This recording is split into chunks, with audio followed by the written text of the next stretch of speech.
जय श्री राम भाइयों। मैं महामंडलेश्वर डॉक्टर मौलाना सरस्वती रामानंद आश्रम से।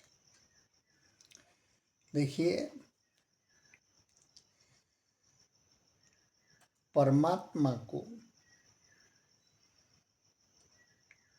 किस प्रकार से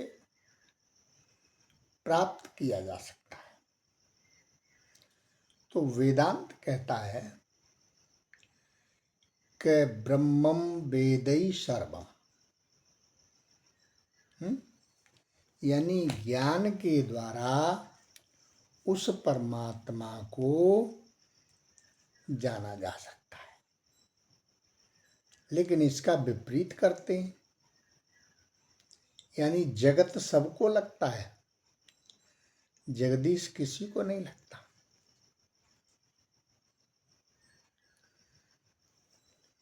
ऐसा है। गुरु कृपा से ब्रह्मज्ञानी हो सकता है, अज्ञानी नहीं हो सकता। ईश्वर सर्वज्ञ है और जीव अल्पज्ञ है। जीव है नहीं, चिदाभास से भाषित हो रहा है।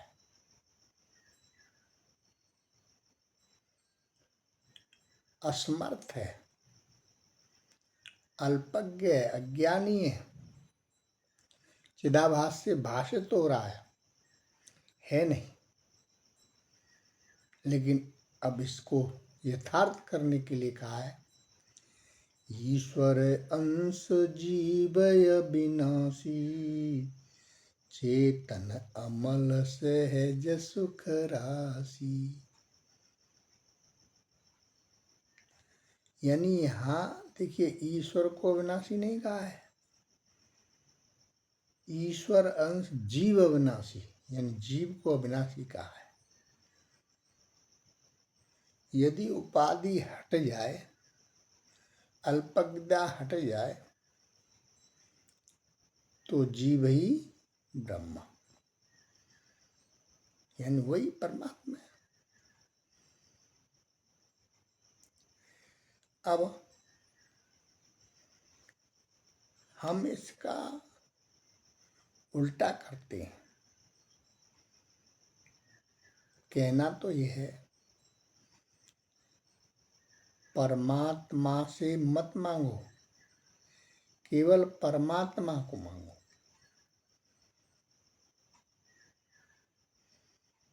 ठीक है। ऐसे ही केवल गुरु जी को मानो, गुरु जी से मत मांगो।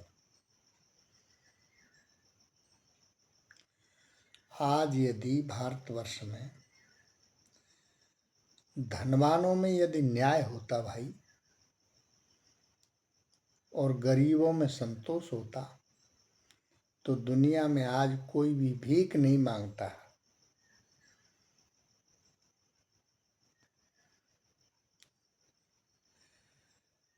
हम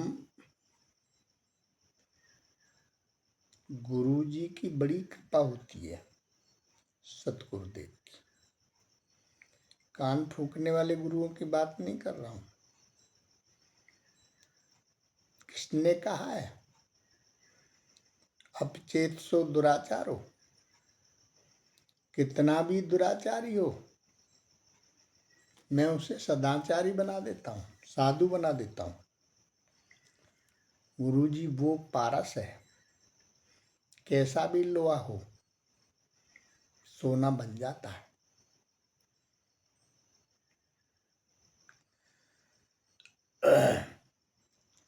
देखिए,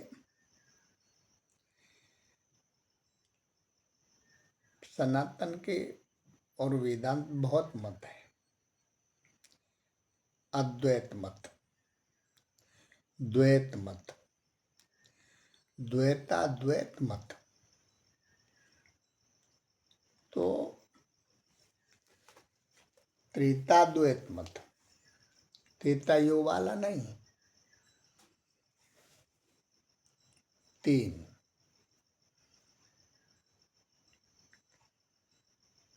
संसार, परमात्मा और जीव।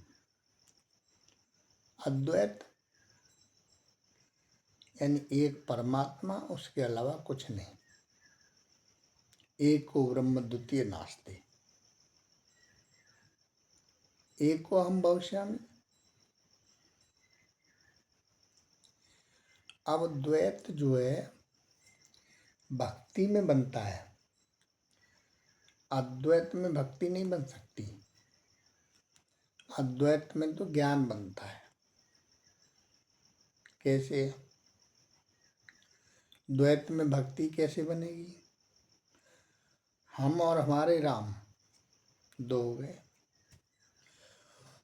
भक्त और भगवान दो हो गए, द्वैत हो गया तो भक्ति बन जाएगी। अद्वैत मानी एक, एक में भक्ति नहीं बनेगी, एक में ज्ञान बनेगा और ज्ञान के द्वारा उस सत्य को जाना जा सकता है। निश्चित है। उपासना, उपासनम यानी हम आसन पर बैठ करके उसकी आशा करते हैं। उपासना चित्त की शुद्धि होती है, ज्ञान के साधन बढ़ते हैं। जीव वो उपासक है नहीं, पहले भी बताया मैंने, चिदाभास से भाषित है। उपासना की सामग्री प्रकृति, शरीर से सारे कार्यों को करना, लेकिन है सब ये मिथ्या। उपास्य कौन है? जो ब्रह्म है, जो सत्य है, जो परमात्मा है। जीव तो उपाधिवान है। और विडंबना ये है, जीव अल्पज्ञ क्यों है?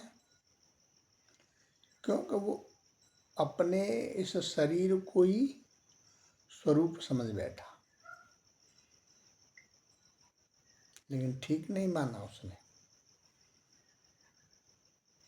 यानी आप आत्मा को, शरीर को ही आत्मा समझ बैठो तो फिर क्या ठीक माने आप? नहीं ठीक माने।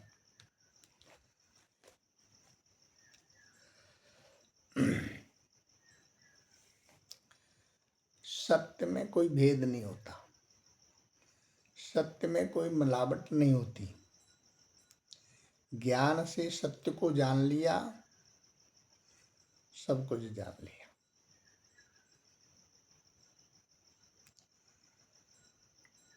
गुरु कृपा से सत्य स्वरूप, सत्य स्वरूप क्या है? वो आत्मा, वह परमात्मा तत्व से जाना जा सकता है उसको।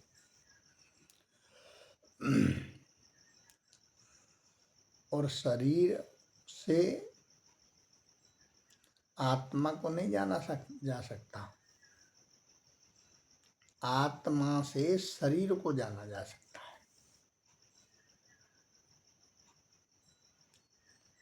समझे? वेद वाक्य आता है, सो अहम शिवो अहम तत्त्वमसि प्रज्ञानम ब्रह्म अहम ब्रह्मास्मि। ये सब वेद के ही हैं। अब देखो, अब इसको विशेष कैसे बनते हैं। सोहम, इसके आगे दा लगा दो तो क्या हो गया? दासोहम। और दा के आगे फिर सा लगा दो तो सदा सोहम। क्योंकि सोहम मरता नहीं कभी। और सा के आगे फिर लगा दिया दा तो दास दासोहम। परमात्मा के जो दास हैं उनके भी दास हूँ। ओहम सोहम तत्व विचारा, यानी कहने का विषय नहीं है, ये गाने का बजाने का विषय नहीं है, मनोरंजन का विषय नहीं है, केवल स्वीकार करने का विषय है, जानने का विषय है, विचार करने का विषय है, रटने का विषय नहीं है। समझे? परमात्मा की शरण में जाओ, आनंद लो, मस्त रहो, व्यस्त रहो। जय श्री राम।